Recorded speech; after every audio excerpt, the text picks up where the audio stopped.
Welcome into the sports room. Today is Monday, and it is National Championship Monday, baby. Yes. I'm Riley Evans, your co-host, along with Derek Crystal, Darius Matthews, the man we call Biggen, taking his permanent seat up at the table. You were here on Friday. You sat up here. How did that feel? It felt good. I was on the camera twice. So. Well, you were on it more than that. You were actually on it for about 50 minutes straight. Well, yeah. You know, I mean, like, that was the second time I was on an episode, like, where my face was visual. We had to let you grow out your fro a little more. I think so. I think that's why I wasn't on camera. Darius just told me and Derek here pre-show that once winter ends, he's going to shave his afro. It's got to go. And I to this moment, have not heard a good explanation why. Because the thing about having an afro is it gets hot. And it's hard to maintain. Like, when you fall asleep in the afro, you wake up, have an afro on the left side, got a fade on the right side. So it's too much to maintain. And then once it gets hot outside, you sweat 24/7. No breaks. All gas, no breaks. Constant sweat. So it's just like wearing a blanket on your head. Yes. A woolly blanket that doesn't move and captures baby caterpillars every once in a while. I don't know. I feel like I've always been a fan of afros. You know Tyrone Morris Edwards. I saw him on Saturday night, and he, when he was in high school, had a nice flat top, and I loved it. And I've talked to him about it every day since, pretty much. Every time I see him, I talk about having that flat top. You should grow a flat top. I had a flat top once. I actually have a picture. I had one. So what's your beef with flat tops? I love flat tops. Get yourself a nice flat top. I need to find the right barber because, you know, Utah's lacking great barbers. There's a few. Great Clips. I'm not going to Great Clips. Dollar Cuts. I am not going to Great Clips, Sports Cuts, or Dollar Cuts. It's not happening. Yeah, that's not exactly the kind of barber I think he's looking for. This is the sports show, the sports room, the sports show that actually talks about sports. Today's a huge day. We are packed full of stuff to talk about today. First, why don't we get to what happened over the weekend, which was the wild card. Now, before we get into the actual games themselves, I want to make a statement, if I may. Today, before we started the show today, I took my pills. I took my shots. We've been talking about this for the last couple shows that for losing the pick or punishment for the New Year's Six bowl games, today I had to take 5 ping pong shots to the back. And I stood up like a man and took those shots pre-show. My back is tingling a little bit. But the video of that will go up on Twitter a little bit later today, hopefully. If not today, then tomorrow for sure. So you can join me in the agony that was those shots. Anyway, I know that I've lost both of our picks or punishments so far through the duration of the show, but I did go 3-1 this weekend in my wild card picks. Had we made a bet, Biggen would be doing the punishment. Yeah. So Biggen, why don't you tell us why you picked the way you did? All right. I picked the way I did simply especially with the Chiefs and Titans game, because all season long, the Chiefs have been a better team. Alex Smith has been one of the better quarterbacks in the league. I believe I looked at a stat, and his QBR was somewhere around 120 plus or something like that, 129, I believe. And he's been killing it. And he's played good all year. And then you get to the playoffs, and first of all, Andy Reid only allows them to carry the ball 11 times. No one saw that coming. They've had a great rushing attack all year long. All of a sudden, you limit that. You're trying to overcompensate. You're trying to be pretty. You're trying to air it out all game. And Alex Smith, I don't put it all on him, but he didn't have the best game either. In Tennessee, they came to play. So I figured Kansas City would win. And then, who else? Carolina. I thought Carolina would win. And then watching the game, Cam Newton looked uninspired to start the game. I'm not going to lie. His energy level looked terrible. The whole team. And I believe he was right with what he said at the end of the game, that I believe everybody was just satisfied with playing in the playoffs. But I thought the Carolina Panthers should have won that game. They could have won that game, but Drew Brees is Drew Brees. But I saw Carolina coming out on top. I saw a hungry team wanting to win, and it didn't turn out that way. We were sitting in a room with a massive Titans fan here, his name being Derek James Crystal. So, Derek, why don't you want to give us a little of the emotion that you feel after the Titans win playoff games such as that? I'll take you through the game step by step. So the highs and lows. I had to clear my mind. I had to clear my mind because if I were to just sit around all morning, I would have just been pretty anxious. So I played basketball in the morning. Then I went skiing. Came back. Got back for the 2:20 kickoff. And the first 2 quarters were miserable. I thought to myself, well, at least we made it. And I remember I texted my brother and said, the Titans are trying to give this game away. Like, Adoree Jackson muffing a punt. Yeah. Just stuff like that. Giving up the touchdown right before the half. Throwing the interception when you're at the 21-yard line. About to go get some points on the board. The Titans were being a typical Derek team. Just blowing it.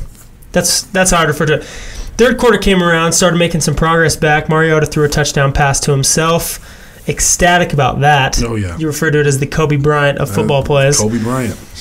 And then when they took the lead, I was just in shock. I was like, I can't believe this is happening.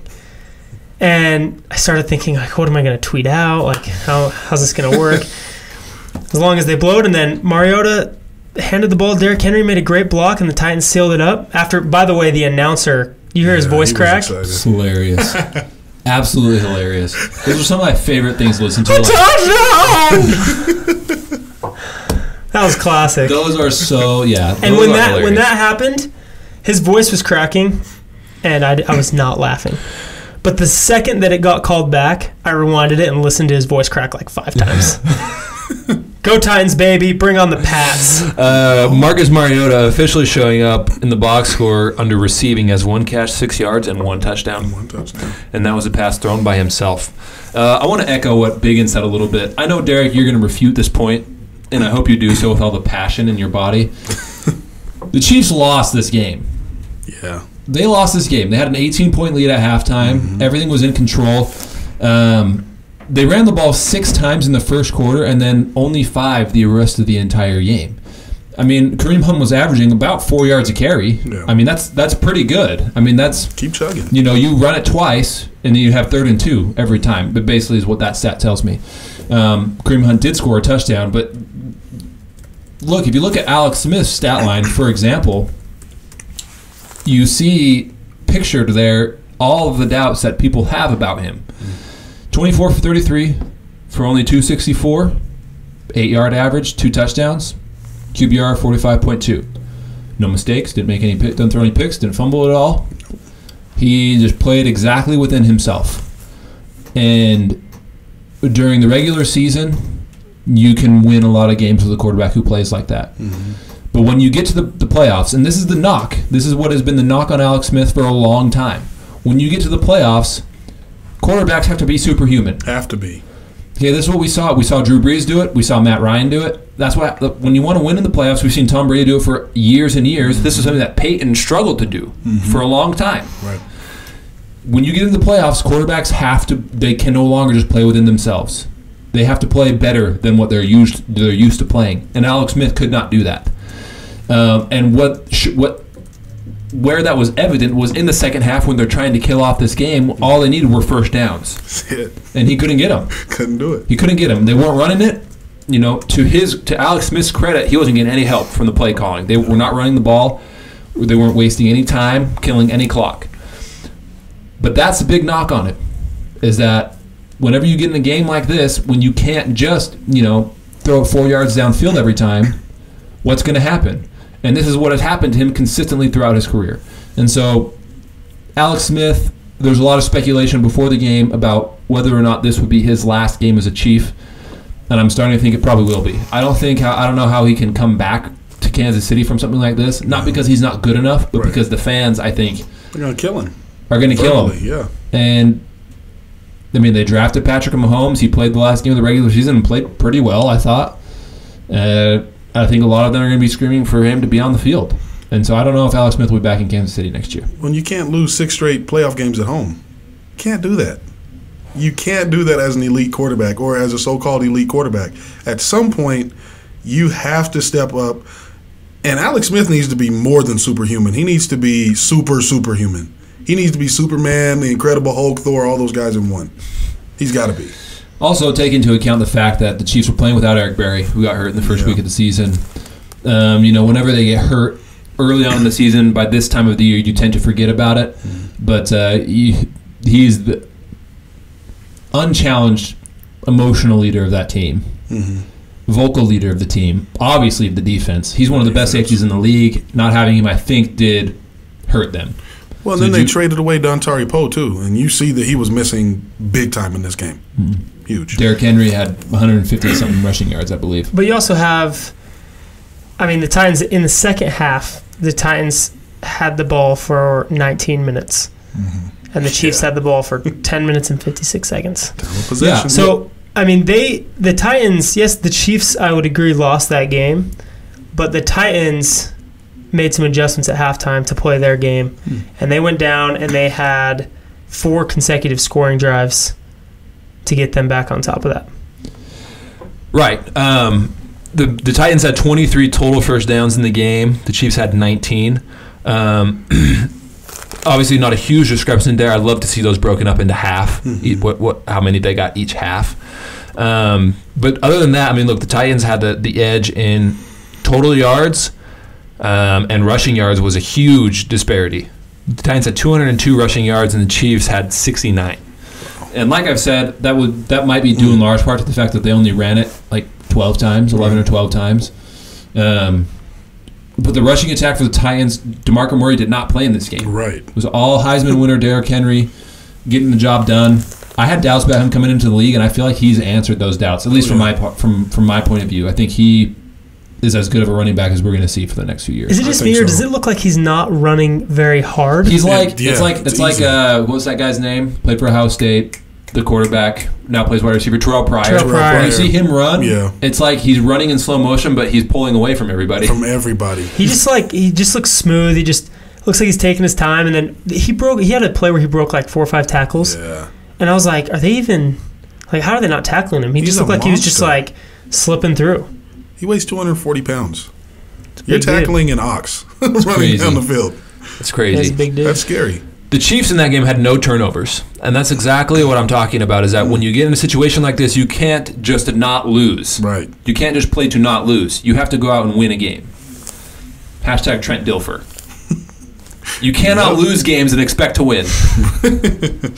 All right, so that was the first game of Wild Card Weekend. The Titans and the Chiefs. Titans taking that one home. They were the 6th seed in the AFC, which means they'll automatically play at Foxborough next weekend. The game following them on Saturday night were the Falcons and the Rams. Now, I drafted the Rams in our NFL draft, but in the show on Friday, I picked the Falcons. And I feel like the reasons why I said that the Rams would lose are the reasons why they lost. I didn't feel like they played particularly bad. I thought Jared Goff, given what was going on in the game, played pretty well. 259 yards passing, he had a touchdown. Not a great percentage of passes completed, but Todd Gurley had over 100 yards rushing on only 14 carries. Right. And I feel like they played well.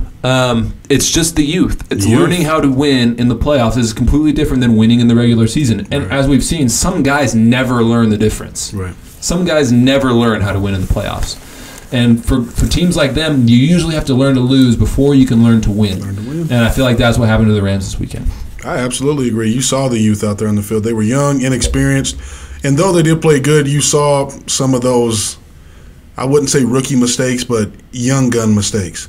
You saw it up front. You saw guys missing assignments. You saw guys playing kind of sporadic instead of within the scheme. But they did play well. Like I said, I knew Aaron Donald was going to have a heck of a game. He had 2 sacks in that game. He did his thing. But I think in the next few years, the Rams are going to be a scary, scary team. Goff, he's going to grow. Todd Gurley's going to grow. And the rest of that team, they're going to grow. As long as they stay together and gel, they already have, they have guys like Whitworth on the offensive line, guys who are veterans. So you keep those guys in the mix of those young guys, it's going to look Robert good. Woods really emerged this year. That's a really good wide receiver. And like you said, a lot of youth out there. Aaron Donald is young. Yeah, very young. Definitely a team. I think we all thought that the Falcons, if they could get into the playoffs, that they would be dangerous team. Yeah, definitely. I think we all thought that when we looked up there, we're like, nobody picked the Falcons. But it was, I think once they got into the playoffs, like, even though the Rams had a great season, the Falcons were a team that I wouldn't have wanted to play. Right.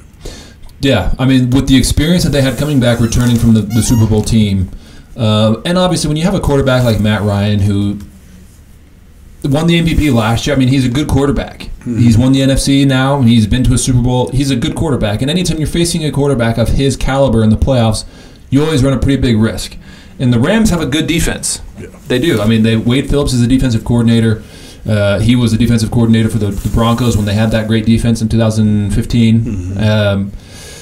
And so, look, the Rams had a great defense. They're young all across the board pretty much, and they're going to be good for years to come. I really feel like that was the only difference. Yeah. That was the only difference in the game. I agree. Was that when, especially down the stretch, when they needed stops, when they needed points, it was the Falcons that were making the plays. Mm-hmm. You know, it was Matt Ryan. Did you guys see that touchdown pass he threw to Julio Jones at the end? He slipped on his plant foot and just lobbed it up there. Lobbed it up. I mean, they played great. Desmond Trufant, the quarterback for the Falcons, who followed Sammy Watkins across the field. Sammy had one catch for 23 yards, and it was kind of in garbage time at the end of the game. That was it. And so, yeah, the Falcons definitely a team to be looking out for right now. And they were also the 6th seed, which means they'll be going to Philadelphia next week. Philadelphia. So that was the second game on Saturday. The first game on Sunday might as well have not have been played. I mean, I don't know how else to say it. I mean, it was the Buffalo Bills 9-7, the Jacksonville Jaguars 10-6. The final score of that game was 10-3. One of the uglier games that I can remember seeing in recent memory. Was that good defense, or was that just poor offense? Well, that's the thing, is that I know that the Jags have a great defense. Yeah. A great young defense. They got a couple of Gators over there that I know can play. Dante Fowler balls hard. Definitely. And they're young, and they're talented, they're fast and aggressive, and that's a dangerous defense. The Bills have no excuse, however. I mean, zero. And you know, the Jacksonville's offense was bad. Blake Bortles, he had under 100 yards passing. Hey, he was running, though. He was running. He had like 80-something yards rushing. He had 10 carries for 88 yards. Yeah. Including a 20-yard run. If you allow Blake Bortles to have a 20-yard run on you, you should immediately be relegated to the CFL. Bye. See ya. Yeah. I mean, for all I care, I mean, like, you're allowing Blake Bortles. He was like the sole offense of the Jags. And we're talking about a quarterback who had under 100 yards passing, and I'm talking about him being the entire offense. Yes. He had more yards than Fournette. He had more yards than Fournette on 11 less carries. He was averaging 8.8 yards per carry. Which is unbelievable, but that's what I'm saying. That's exactly what I'm saying, is that this game might as well not have been played. Yeah. I mean, this was Balake coming up awful. Clutch. Blake. But Jacksonville did end up getting the win. The Bills' defense played, I thought, as good as you could ask them to play. I mean, I know the Jags don't have a stellar offense, but they played pretty good. They shut down the run game, which is the big thing going forward for the Jags, is being able to establish the run. They shut that run down. Yeah, they did. They did. I feel like they probably executed their defensive game plan as good as they would hope they would have. Mm-hmm. But it's the offense. And I can't help but think that you have to ask questions about Tyrod Taylor at this point. And he was obviously a huge talking point about midway through the season when he got benched for Nathan Peterman. Peterman goes out there and throws 5 picks, or 6 picks, or however many it was. If we want to go ahead and throw out stats on Tyrod Taylor, look, there are going to be stats that should say, yeah, he should have been benched, and there are going to be stats that say there's no way that he should have been benched. But just look at what this was yesterday. He went 17 for 37 for 134. He averaged 3.6 yards per completion. Yikes. Was sacked twice. QBR was 27.2. I mean, I know that he adds an extra dimension when he's back there as a runner. That's it. But that's really the only benefit to having him there, I think. I mean, he doesn't really add any kind of real value in the passing game. And I know people are going to say, well, look at who they had as a backup. Okay, sure. Maybe Nathan Peterman's not the answer. But can you win in the playoffs and win a Super Bowl with Tyrod Taylor? And I don't think they can. No. And I guess it remains to be seen. I know there are a lot of people who agree, and there's certainly a lot of people who disagree with that. But, I mean, he played as bad as he could have played yesterday. And where was LaShawn McCoy? Because, I mean, he's been talking a lot on social media about wanting to win a Super Bowl in Buffalo and how he's a top-tier running back, this, that, and the other. You get in the playoff situation, you got a chance to show that you're a top-tier running back against the number 2 defense in the NFL. Where you at, Shady? Looking real shady to me.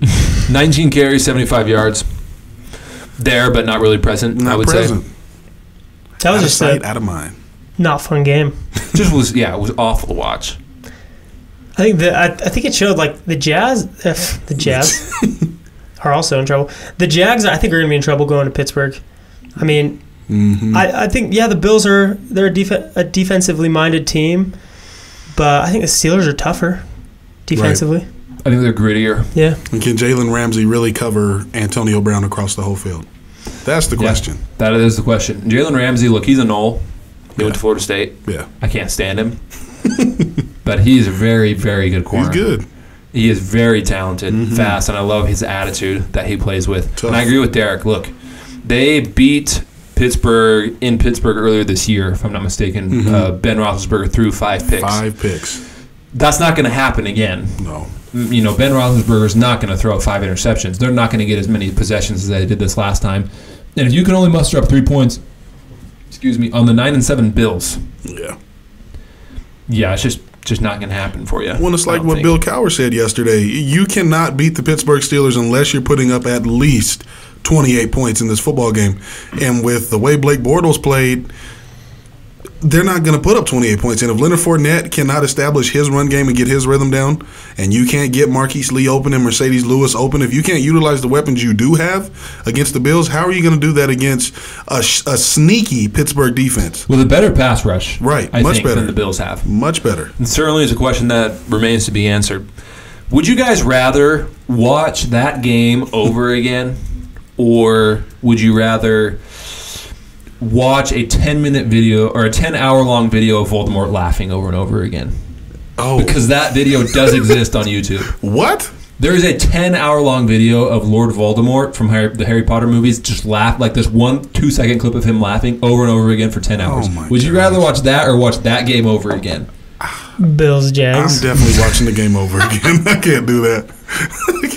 I would just have that on like repeat, like just have it playing in the background while I'm working one day. Now, if you said Epic Sax Man, that's different. I could listen to that. Would you rather watch that game over again or watch a video of me singing opera for 2 hours? Ooh. You singing opera? Mm-hmm. I could laugh for 2 hours. I could probably laugh for 2 hours. So you watch a football game then?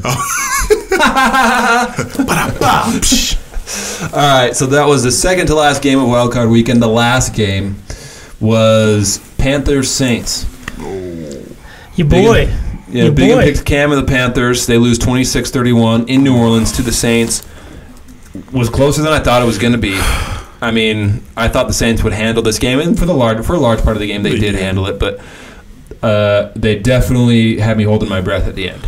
And I'll say this, Cam played a heck of a game. He didn't have a bad game at all. He did. Cam had a good game. Like I said, his energy level was not the best for me, and I still believe that Cam's not 100% healthy, but that's no excuse. He still played a heck of a game. Carolina, what can you do when you have Drew Brees in the pocket? I mean, unless you have an elite defense, and he even shreds them up, you can't really stop what Drew Brees is going to do. And he had his mind made up. I've never seen a quarterback navigate the pocket like Drew Brees does, because Tom Brady can't do it. He's a great quarterback, but he cannot navigate the pocket like that.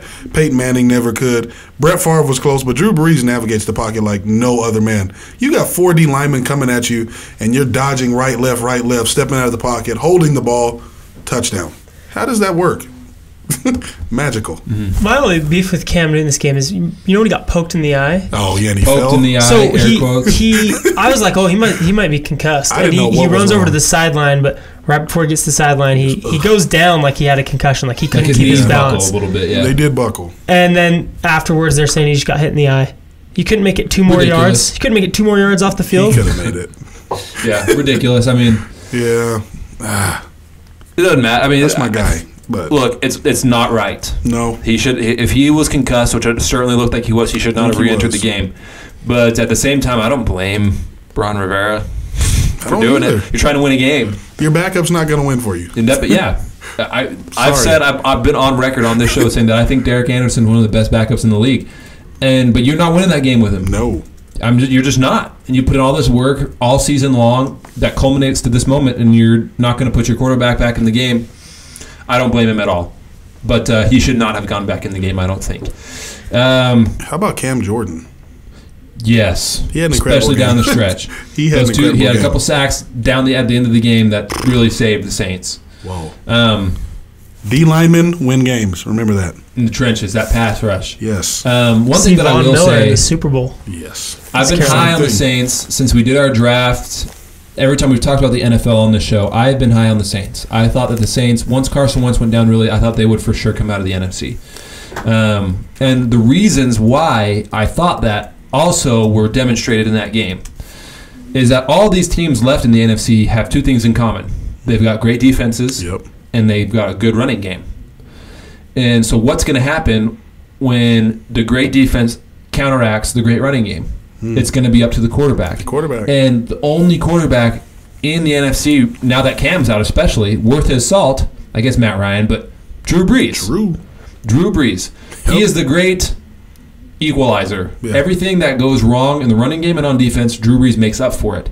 And it feels like it's pick your poison. If you want to pass rush and you want to, try and shut down the passing game, Alvin Kamara and Mark Ingram are as good of a running back duo as there is in the league. If you do what the Panthers did and go to shut down the running game, which they did, there was a 19 carries for a total of 45 yards between the two of them. The longest carry between the two of them was 7 yards. Right. They did a great job shutting down the run game, but if you do that, okay, well, Drew Brees is going to go 23 for 33 for 376 and 2 touchdowns. Goodness. I mean, it's just pick your poison. That's why I felt like the Saints, after Wentz went down, were the clear favorite, was because he was the great equalizer of all things. I knew Drew Brees was special after they beat my Colts in the Super Bowl. I knew he was good then, but I'm the type of person, I watch athletes play and I just develop a aura of appreciation about him. And Drew Brees, after watching that last game against Carolina, I have this, it's like I've been enlightened to more understanding. And I just have this greater appreciation for Drew Brees. The dude is great. I'm sorry. I'm sick of everybody talking about Tom Brady. I'm on the Drew Brees bandwagon. Tom, move over. This is the thing about Drew Brees. How about that? Drew Brees, I'm just kidding. 5-0 at home in the playoffs, in the Superdome. So if they're playing in the Superdome, they're winning game. They haven't lost. If I could just say really quick, assuming that both the Saints and the Falcons win this weekend, which I think I don't think the Saints are favored, but the Falcons are definitely favored to beat the Eagles. And the Saints are playing the Vikings. If they both win, then the Saints will host the NFC Championship game. I could see the Saints beating the Vikings and the Falcons beating the Eagles. So it's very possible. But if you play the Saints in the Superdome in the playoffs, Drew Brees gets it done. He gets it done. Throughout his entire career, really, he's been in a dome.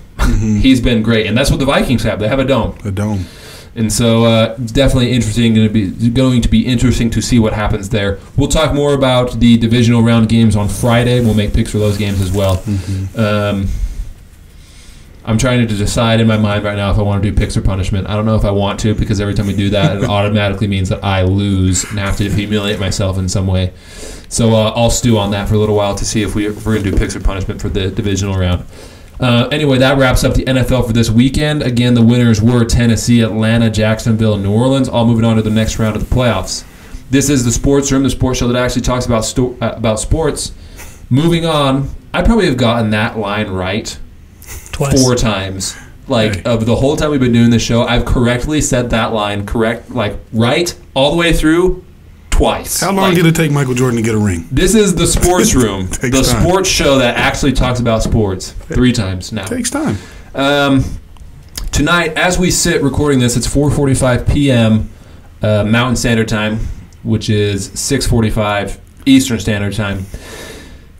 The College Football National Championship game has not yet kicked off. We still got a little while. And so instead of breaking down, making predictions, we made our picks on Friday. So we're not going to make picks again. So what we're going to do is this. Because by the time that most of you are listening to this or are watching this video, the game will either is being played or will be over. And so what we're going to do right now is we are going to do if Alabama won, if Georgia won. So we're going to start with Alabama. Let's say if Alabama won the game, why did they win? So we'll start with you, Biggen. If Alabama won the game, if they won the national championship tonight, why did they win? If Alabama wins the national championship game tonight, it's going to be because, A, they were down by Georgia the first half, and Nick Saban came back and does what Nick Saban does and made great adjustments. And B, the trench play. They dominated up front. On defense, they got to the quarterback. They shut down the run game, and they got into freshman Fromm's head. And on offense, they blocked for Jalen Hurts and allowed him to use his feet. Derek, if Alabama wins tonight, it'll be because they did not implode. Alabama should win this game, and I think they're going to force turnovers to win this game. As long as they don't shoot themselves in the foot, you're saying they're going to win. Yes. If you saw on Twitter today, I put out all the videos of our predictions. Derek was the only one who went with Alabama. I hate Bama, but I think they're going to win. You say that so much that I'm starting to think that you love them a little bit. He secretly has Alabama shrine in his closet. I always say I hate things that I love. You have this weird setup in your closet of Nick Saban photos. It's like that commercial where that candles. Falcons fan opens up her closet. Yeah. There's all the Seahawks That's stuff. what it is, dude. It's like, hey, Arnold, that secret Roll Arnold shrine. I'll say this. If Alabama wins the game tonight, it'll be because this is something that I've the more that I've thought about it, the more important I think this is going to be. Alabama's corners against Clemson. There it is. Played just this bump and run, man-to-man. You can't beat me. Right. And I feel like Clemson's wide receiving core is undersized. Very. As is Georgia's. They have a great tight end, but their two wideouts are a little undersized. And I think if Alabama's receivers can get up, play man-to-man, disrupt timing with Jake Fromm, that could be huge. Mm-hmm. Especially if, obviously when you play man-to-man, especially from the corners and, the safety's perspective, everything that happens in the box is not their responsibility. All their responsibility is the guy in front of them. And you're talking about Alabama with a great front seven. Mm-hmm. And I know that they're missing, I mentioned on the show on Friday that they're probably going to be playing without Lester Cotton, their All-American guard. Yeah, he's out. If they're able to dominate the front seven, to not have to worry about the passing game, and to disrupt the timing between Jake Fromm and his receivers, Alabama will win tonight, I think. I agree. So those are the reasons why we all think that Alabama would win tonight. If Georgia won tonight, it would be because of what, Derek Crystal? It'd be because they control time of possession and they keep Alabama's offense off the field. Mm-hmm. And lastly, they do not turn the ball over to that Alabama defense. That will lose them the game. Turnovers against Alabama. You watched it against Clemson. That just gives that whole team juice. It's like getting bitten by a snake. Yes. It's bad. So if you don't turn the ball over, you control time possession, keep Jalen Hurts, that offense off the field, run the ball, you could win that game. I agree. Biggen? I'm going to have to say, first of all, Fromm is going to have to spread Alabama's defense out. I look back to the LSU-Alabama SEC championship back when they played Alabama again in the national championship. LSU moved the ball well with Odell Beckham and Jarvis Landry, and that kind of neutralized Alabama. And it's the same every year. If you can spread Alabama out, you can beat Alabama. Secondly, you have to be able to run on Alabama. Nobody's been able to do that. If you can penetrate that defense, you're good. And then also they're going to have to dominate up front. If they dominate the trenches, just like Alabama, you dominate up front, you take away Alabama's MO, and that's bully ball. And if you can bully the bully, usually they back down. And I think the biggest key is jumping out on Alabama early. You get up 14-0 early, you get up 10-0 early on Alabama, and you hold that lead until the third quarter, and then you build on it then, I think you get Alabama. The more that I watch Alabama play, this is the conclusion that I've come to about them, is that you can't, beating them is such a rare feat. Mm-hmm. That one thing that all of their losses really have in common is that the other team, the opposing team's will did not break. Right. And you have to continue. You have to keep coming. Mm-hmm. That's what happened with Clemson last year, for example. They just kept coming. Deshaun Watson kept trotting back out on that field. They kept running the ball. They kept, Wayne Gallman had a great game. Deshaun was running around all over the field. He was getting sacked. He was taking hits. But guess what? He kept getting up, and they kept coming at it. They kept moving the chains, getting first downs. And you saw by the end of the game, they were out of their game because Clemson was still there. Right. They were still in it. And if Georgia's going to win the game, I said on the show on Friday that I felt like the battle in the trenches would be advantage Georgia. Mm-hmm. I think, especially comparing the two offensive lines, I think Georgia's is much, much better. Much better. Defensive lines is probably a little bit more of a push. Mm-hmm. And linebackers, I think I'd probably take Georgia's as well. We got Roquan Smith. He's Butkus Award winner for this year. I think that if Georgia's going to win this game, you're going to see that at the end of the game, Alabama was going to be uncomfortable because they were not able to break Georgia's will. Mm-hmm. And I don't think they will. That's why I picked Georgia. Not necessarily that reason why, but I did pick Georgia, and I think that will play a part. You'll see at the end of the game, I bet if you watch in the fourth quarter of the game, depending on how the score ends up, if you find Georgia in the lead in the fourth quarter, their ability to run the ball is going to put a nail in the coffin. Mm-hmm. Because with the line they have, the two running backs, and the fact that they will be there to win it at the end is enough to beat Alabama, I think. Definitely.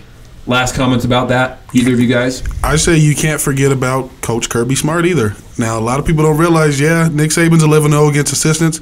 Kirby Smart got 4 national championships with Nick Saban. Okay, and crazy. I was watching Golick and Wingo this morning, and I guess they had a little inside source, and they said that Coach Smart is doing everything that Nick Saban did at Alabama at Georgia. So pregame rituals. They're going to see the same movie before the game, 12 Strong. They watched it last night, so they made sure that they had like a 15-minute window before Alabama saw them go in. So he's doing the same thing that Nick Saban's doing and bringing it to Georgia. Why? Because that's how Nick Saban won titles, and that's how he's thinking he's going to get at Georgia. And right now, proof is in the pudding so far. Now I think he's going to be the first one to beat Saban at all the assistants. All of his assistants have tried to replicate what they've done at Georgia. True. Every single one of them. And I know this firsthand because Jim McElwain was the head coach of the University of Florida. He was the offensive coordinator for 2 of their national championship games. Right. And he did a piss poor job. That's true. He did awful. Kirby Smart seems to be the only one that's really been able to build the way that he's built. I know it's only been a couple of years, and to see sustained success the way that we've seen with Alabama is so rare. Yeah. And just in sports, not just college football, but in all sports, that it's hard for me to see that Kirby Smart could build something as successful as that. But he's the only one that's been able to replicate in any way what Alabama's been able to do. It's like Kobe and Jordan. That's what it is. That reminds me, this is something that I've been wanting to get off my chest for a while. Okay? We were going to talk about Nikola Mirotic right here, but do you mind if I go on this rant for a second? Uh-oh.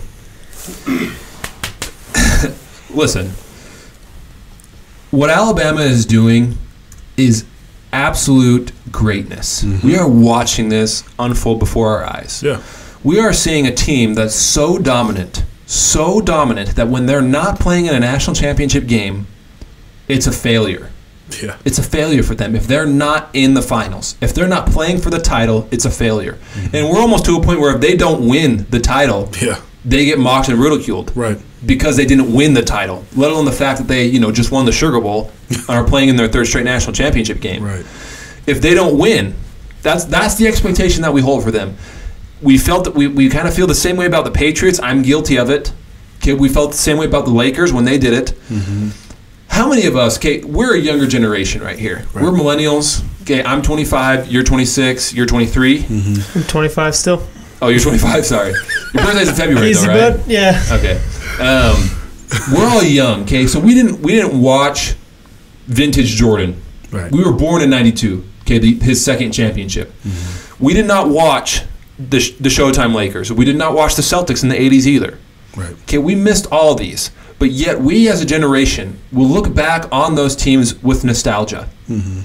Almost like, oh my gosh, that would have been so great to see. I wish I could have watched all these battles between these 2 teams. Right. I wish I could have watched vintage Jordan going at it with the bad boys. I wish I could have watched him winning all these finals, seeing what it was like, feel the frenzy around it.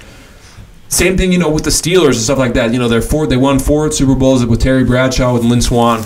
Man, I wish I could have seen them. I wish I could have seen what was going on. I wish I could have seen the 49ers and Joe Montana and watched them play. But yet here we are in the midst of our sporting lives. The same things are happening, and what do? We hate them. We don't want to watch them. We don't want to see them win. We don't want to see Alabama win. They are the Lakers and Celtics of the 80s. That's what we're watching right now. That's it. And if we're going to look back on nostalgia at them, then we should be appreciative of what they're doing right now, that we've been able to witness this.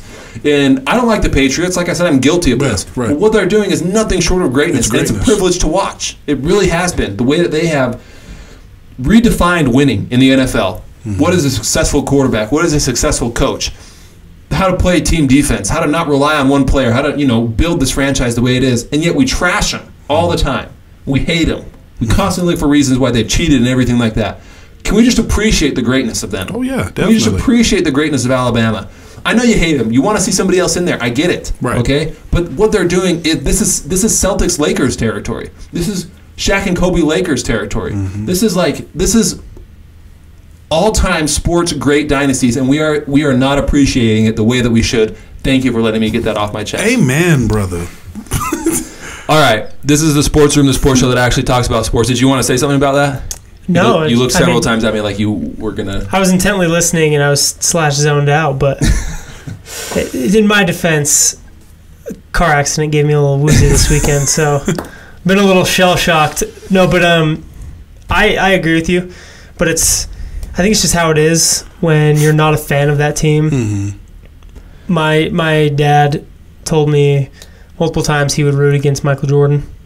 And yeah, it's nostalgic, but in the moment, you get tired of a team that's not your own dominating the sport where you do have a favorite team or when you do want to see that change. And so I think we do underappreciate it, like with the Warriors and with the Warriors-Cavs rivalry three times in a row they've played another example. In the NBA Finals. That's greatness. But that's going to be something people are going to look back on and think, I wish I could have seen those three finals. Right. Our kids are going to look back on that thinking, I wish I could have seen this happen. I wish I would have watched that, those four finals that the Warriors I appreciate watching that greatness unfold, but I guess it's just I think there's a little bit of underdog in all of us that we pull for that underdog.